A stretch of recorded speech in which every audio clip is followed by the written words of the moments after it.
Hi folks, Canadian Prepper here. So today I want to address some of the recent concerns with regards to the Inergy Apex video, and I do so in a very extended fashion after the first 5 minutes of this video. But I wanted to show you a couple explainer videos which were put out by Inergy because they are far more to the point and comprehensive, but I definitely go into a lot more depth. So stick around after the explainer videos and we'll get to my portion of the video, and hopefully it will address and alleviate a lot of concerns that people have had in light of some recent, what I would call, disinformation about the product. For those of you who aren't aware of what the Inergy Apex solar generator is, or what the controversy surrounding it is, there'll be several links in the description that will provide a comprehensive overview of the product. The short of it is, it's the most portable and one of the most powerful solar generators on the market today.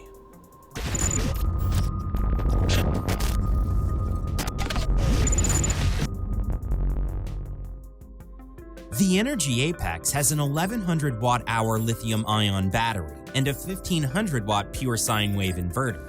Understanding how these components work together will help you know what to expect from the system.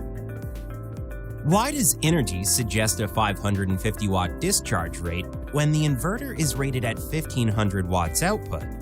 Lithium batteries, like every kind of battery, are affected by how quickly they are both charged and discharged. The faster the battery is discharged, the less overall battery capacity you are able to access. The faster the battery is discharged, the fewer cycles in the battery's life. Even Panasonic and Samsung, the world's top two lithium-ion battery manufacturers, state their batteries experience less overall battery capacity when discharged at faster rates. Think of it like driving a car on the highway. Driving at 65 miles per hour will give you much better gas mileage than driving at 90 miles per hour. By driving slower, you're able to go farther on one tank of gas, and your car won't wear out as fast. And of course, it's the same with electric cars. Tesla, the leading electric car brand, warns drivers that engaging ludicrous mode will cause accelerated wear of the battery. Many solar generator manufacturers simply state that under heavy use, you may not get the full battery capacity. We wanted to provide a baseline discharge rate that will allow you to access the battery capacity more fully. A 550 watt discharge rate will allow you to access the 1100 watt-hour capacity and will also help your battery last longer, up to 2000 cycles. Remember, discharging your battery at the fastest possible rate is like driving your car at the fastest possible speed. It will wear out faster. The Apex battery can deliver up to 1700 watts of power with 1500 watts of AC and 200 watts of DC. But by using the Apex for intended applications, you will maximize battery capacity and enjoy a longer lifespan. The Inergy Apex is designed to be the most compact, lightest, mobile plug-and-play solar generator there is. We backed the Apex with a 30-day money-back guarantee and a 1-year warranty. We've got your back. If you have any more questions and concerns, please feel free to email our team at support@energysolar.com or give our team a call at 1-877-891-2657. The Inergy Apex has an 1100 watt-hour lithium-ion battery and a 1500 watt pure sine wave inverter. Understanding how these components work together will help you know what to expect from the system. Can I draw 1500 watts from the Apex at one time? Yes, the Apex contains a lightweight, compact, yet powerful 1500 watt inverter. This inverter has a maximum 1500 watt output and can surge much higher, up to 3000 watts. This surge is only for a fraction of a second when doing some very heavy lifting, like starting the compressor on a refrigerator. When operating at the maximum output of 1500 watts, a lot of heat is generated by both the batteries and the inverter. The Apex inverter has a temperature switch that will turn it off after several minutes at maximum output to protect the battery from excess heat and to maximize life expectancy. After cooling for several minutes, the inverter can power back up and run for longer. Overall, operating at the maximum on any product all the time will shorten its lifespan. We built many safeties into the Apex to give our customers a long-lasting product that will serve their needs wherever they may be.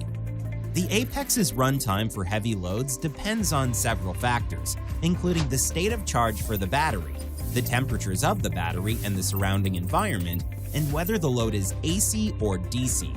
For example, using a high-demand power tool intermittently is much easier for the Apex than a continuous resistive load, such as a space heater or a heat gun.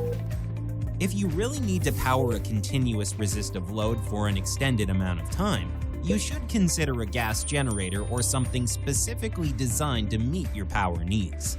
The Inergy Apex is designed to be the lightest, most compact mobile plug-and-play solar generator there is. We back the Apex with a 30-day money-back guarantee and a 1-year warranty. Hi folks, Canadian Prepper here. So today I'd like to address and hopefully alleviate some concerns surrounding the Inergy product line and just speak in general terms about the practical use and applications and some of the limitations of these portable solar generators for off-grid or emergency uses. So let's get to it. Alright, so before I address some of the specific concerns about the units, I have to provide you a bit of background to the situation. As a social media influencer, as we're commonly called, we tend to be solicited a lot by companies who want to sell their products. A handful of these companies are usually good and they're bringing something that's innovative and useful, and it's a well-made product that's made either domestically or in some reputable country. But the overwhelming majority of it is chaff that I don't review. I don't like doing negative hit pieces on the channel. Usually how it works with gear reviews on this channel is I'll go do a bunch of research. I'll ascertain with 90% certainty that the product is going to be good or good enough, and then I will review it on the channel. Now that's not always possible in a lot of cases with new products that I'm the first to review, but for the most part, I try to do my research beforehand. Now in case of the Inergy Kodiak generator, I came across a channel with an individual who appeared to know what he was talking about. He talked the talk and he had all the scientific jargon and all the rest. And, these are things that I wasn't too familiar with at the time.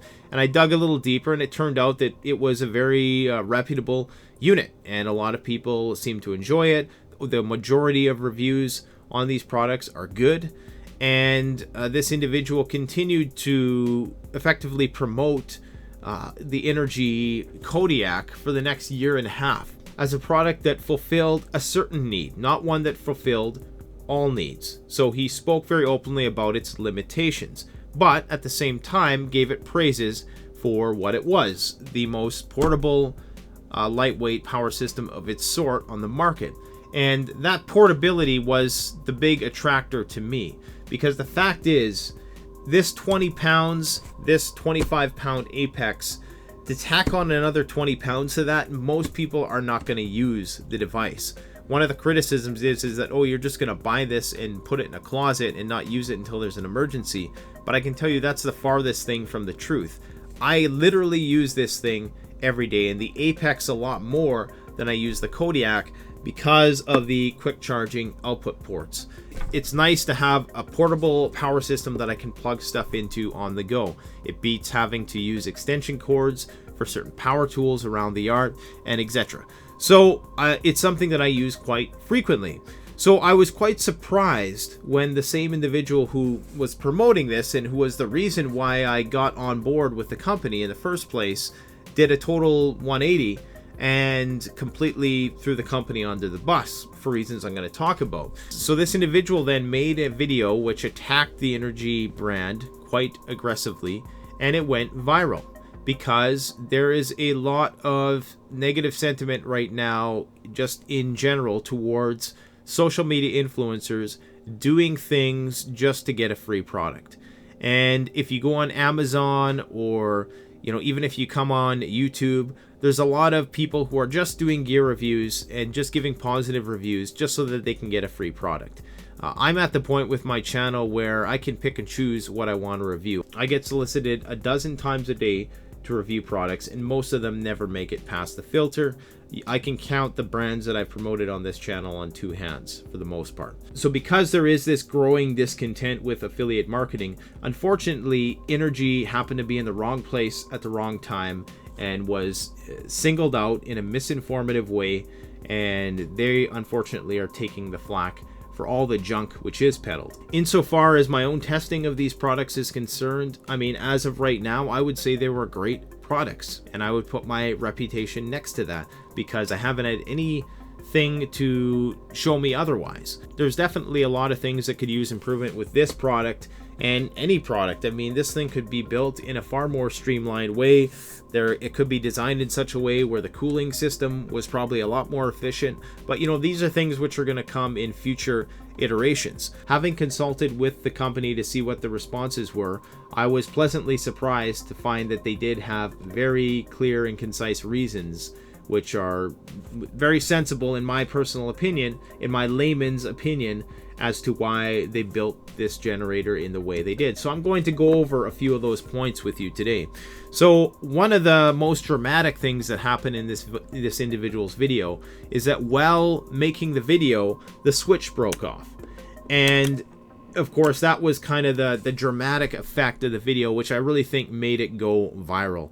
Unfortunately, people are really concerned about cosmetics, and a lot of people know about the inner workings of a portable generator like this or a solar system. So it's the fact that something like that could go viral means that a lot of people probably didn't understand how this works or what you would even use it for.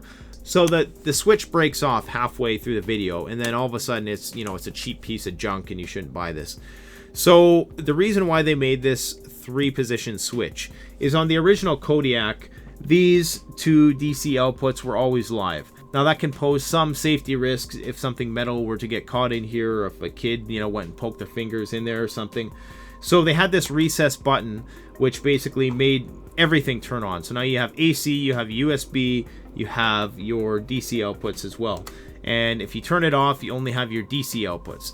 Now for here, they tried something different. They didn't go with the recess switch. They went with a switch so that you can have your DC and USB outputs without having the cooling fan operating in the background, sucking up the wattage. Because when you put it so that you have everything working, like the AC outputs and the RV plug, the cooling fan automatically kicks in, which is going to drain 7 watts per hour, which is, I mean, you could run it still for days without draining the battery completely, but that is going to be a trickle off of your battery. So if you don't want to have to do that, you can, and you just want to use the USB, you don't have to turn the cooling fan on, because there's no reason to turn the cooling fan on using a 5-volt USB device. So I don't agree that this is the best way to design this, because indeed it could get knocked off. It does feel like it could be a bit more rugged for sure. Inergy claims that in the majority of their tests they never had that problem. So Inergy's response to that person's video was that it appears that the switch on his unit had a retaining ring misaligned, which makes it feel loose and come off easier. A simple firm rotation while pressing inward would have aligned it and snapped it into place, ensuring that won't happen. We've experienced that on a few switches, but not nearly enough for real concern. Honestly, we'd rather have a switch pop off when accidentally bumped hard than actually activate, which could cause the system to slowly keep heating up wherever it's stored. There are thermal protections throughout the system, obviously, but best not to rely on them when not necessary. Think of them like the safety on a firearm. We can beef it up in the future if required, but recessing is a real trick to fit our diverse customers. So indeed, there definitely needs to be a bit more research that goes into the switch. Again, in my opinion, it's something cosmetic and it doesn't really speak to the actual functionality of the device. If you're like me and you're out of the 80s, you're no stranger to having to, turn a dial with a quarter or something like that if worse came to worse. That said, I'm not making apologies for that. I think it definitely could be improved. There are numerous other switch designs out there that they could use, and if all else fails, they could simply put a cover over the switch. So the next criticism was with the inverter. The Goal Zero, which is a unit which is 20 pounds heavier than this one, was able to sustain a 1500 watt draw considerably longer than this device. And so here's Inergy's response to that situation. So their inverter is simply designed to sustain 1500 watt loads longer than ours. They got us there. Our design target was centered on compact, ultra lightweight, turnkey, user-friendly, versatile use. There is a give and take relationship with weight. There's a reason why theirs weighs twice as much as ours does. In our experience, virtually no one sustains 1500 watt loads for long durations. And I can intervene here and say that I would have to agree with this, especially if you're using this for emergency preparedness applications. You got to remember that this is a 1.1 kilowatt hour battery. So if you are pulling 1500 watts continuous, then mathematically it's only going to last half an hour to 40 minutes, and you're going to drain all your power, and you can only recharge it at 500 watts per hour. So if you discharge it in half an hour, it would take you 3 hours. So the idea that you're going to use this 1500 watts continuously for hours and hours on end is just not a sustainable thing to entertain.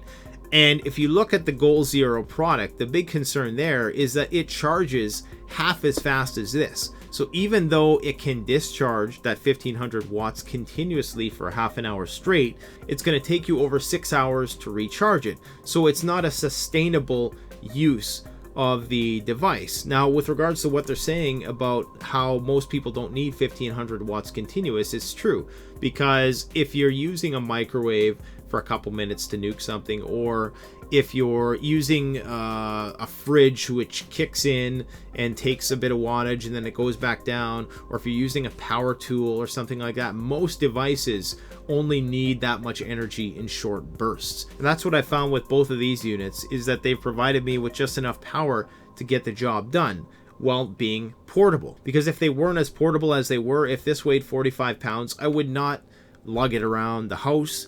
I probably wouldn't even take it camping. I certainly wouldn't take it if I went on a kayak excursion or something like that, where weight is going to be a factor. Putting it on a quad, even if you were doing a backpacking trip and you wanted somebody to be the pack mule to carry this 20-pound device out for the whole group to share in that power for a week or whatever in the bush, then it's still practical. But once you cross that 45 pound line, it's not practical to use it in most applications.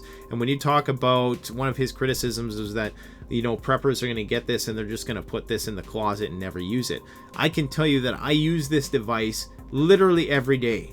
And the reason why I use it every day is because it's so lightweight. So go figure. Anyways, I'm going to continue on here. Applications where that is used most often is with inductive loads like power saws, refrigerators, air compressors, pumps. The duration at max load is short-lived, which the Apex is designed to carry. Max loads on inverters also create massive amounts of heat, and from the batteries too. And in hot environments, we prefer to shut off huge heat sources earlier rather than later, because if you know anything about the thermal runaway effect with lithium batteries, if they get too hot, they can potentially explode, and that can be very bad, especially for a battery this size. Our battery is also rated to have 4 times the life expectancy, which is hugely significant. That means that this is going to last you several years longer while retaining the charge. The quality of the batteries within it are just better. Go figure. For comparison's sake, in our experience with thousands of Kodiak units, our baseline high discharge test of 1000 watts with the Apex runs consistently about 40 to 50% longer due to improved cooling on the housing. Notice the fan port redesign, extra heat sinks on the battery management system and battery configuration. This is accomplished with the same inverter and battery cells as the original Kodiak, which has rave reviews from thousands of customers. The individual in question who made that critical review, like I said, was the original proponent of the Kodiak. So to be bashing on a unit which is technically superior to this one makes no sense in my mind. Now, this individual talks about how the battery can only discharge 550 watts continuous, and so Inergy addresses that. So we're the only manufacturer to specify this as concretely as we do. Perhaps we went too far for the customer's sake, but that was the intent. Goal Zero's lithium system says the following on page 6 under the section Best Use Strategy. If you plug in devices that have high power requirement, like a large refrigerator, the charge level of your Goal Zero Yeti can drop quickly and you may not exactly get 100 watt hours of energy. Also, especially when using the AC power output, the Goal Zero will be converting the energy from DC power of the battery to AC power, needed by your device. Although your Goal Zero Yeti has a high efficiency inverter, there is still some energy loss in this conversion, and you will not get the full rated capacity of the battery. Essentially, with any battery source, they say, the quicker energy is drawn, the less energy you will get, period. Rather than leaving it ambiguous, like Goal Zero did, we spelled out a method to get full battery capacity. It does not mean that the battery isn't rated to output 1500 watts. In fact, the battery can output significantly more than that at one time, but we derate to maximize life expectancy to protect our customers' investment. Now, the next criticism was that of the EC8 connector, which is on the Apex, as opposed to the new trick adapter, which was on the Kodiak. And the claim was that these are not waterproof and that they can't be waterproof. And here is Inergy's response to that. So this one is truly ridiculous. The metal pins in the EC8 are gold-plated brass. Gold doesn't corrode, and I should also add the cord weighs about 5 pounds, so it's by no means a cheap cord. It was made that way on purpose for water resistance. Should the gold plating wear through, the underlayer is brass. Brass is used in faucets and plumbing for its resilience. Go figure. Even if some corrosion did somehow get on the connector, it's self-cleaning due to its incredibly tight tolerance of fitment. When connecting an EC8, the surface areas of the male and female plugs scrape against one another to remove any type of corrosion that might somehow appear. Even if they didn't do a good job of this, the connector is rated for a staggering 190 amps at worst. We're only asking it to handle 30 amps at maximum. Thus, we only need 16% of the surface area of the connector to conduct well to ensure the connector works in the way that we need it to. If you want a more thorough explanation, I'll post it in the description. But basically, what you need to know is that if you really are concerned about going the extra mile to waterproof this, even though Inergy has made it abundantly clear that you don't need to do this for the reasons I just stated, there is a link in the description to these cord covers that you can get. They're just a few bucks on Amazon there. And it's not a hard thing to waterproof if you want to do that. But the reality is this is not for a permanent installation. I mean, you can make a semi-permanent installation if you wanted to. This would be something that, you know, you could use in a vehicle. But at the same time, there's 1,001 ways to waterproof something like this. I mean, use your imagination. So the next criticism was geared towards the lead acid battery expandability. So you can attach lead acid batteries to this device, and a criticism was made that that would kill your batteries because there's no way of preventing a deep discharge from this thing sucking up too much of the battery's juice. So here's Inergy's response to that. We offer lead acid expansion as an option, not as a requirement. This is a low-cost opportunity for customers to get more battery capacity at 15% of the price of a comparatively sized lithium battery. Will it absolutely destroy your lead-acid batteries? No. Will it reduce their life cycle? Yes. Is it a dramatic effect? That depends on the battery that you buy. There are AGM batteries available that are designed to still have over 1,000 cycles at an 80% depth of discharge. Step it up to 100% depth of discharge and that number drops to about 600. So to say it's going to totally destroy your batteries is a misnomer. Let's say you buy an Interstate AGM deep cycle battery for $100 at Costco and always run it down to 100% deep discharge. It's likely it had a starting cycle life of 200 to 300 cycles. Even if that does totally destroy your cycle and cuts it down to 100 cycles, you can still buy 9 of those batteries, equaling a lithium battery's costs. Separately, the availability of 12-volt batteries in a scavenging scenario is a massive positive for the Apex. His point about not reaching full voltage is well made. If you do invest in an expensive AGM battery, throw a battery tender on it and get it up to float voltage when you aren't using it. Just make sure you rebalance it with the Apex before connecting. It's still an option. No one is forcing anything. Furthermore, our lithium battery will help with the backlash too, because there is going to be expandable lithium batteries that you're able to use with this unit. Goal Zero requires a separate generator to chain it to, so it's just an extra option. Unlike the Goal Zero that doesn't provide that option, then, you know, they're just saying that it's nice to have that extra option, but it's not something that you're probably going to use a whole heck of a lot unless it's in an emergency scavenging situation. All in all, our generator has 4 times the life expectancy, half the weight, charges almost twice as fast with 30% better efficiency in all conditions. The Apex offers far more connectivity outputs and offers optional battery expansion on the cheap.